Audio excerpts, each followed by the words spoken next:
मिलबो चोरी चोरी तोहरा से गोरी।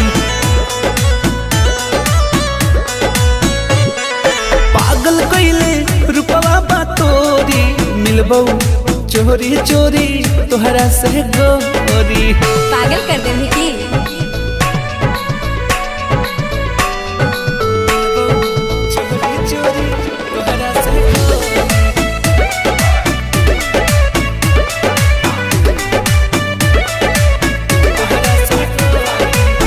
जान हो मिलान होई आज यही शाम के। हाँ? बचा के तनिक आराम से। अच्छा ठीक है हम हल्का मिले रही की बड़ा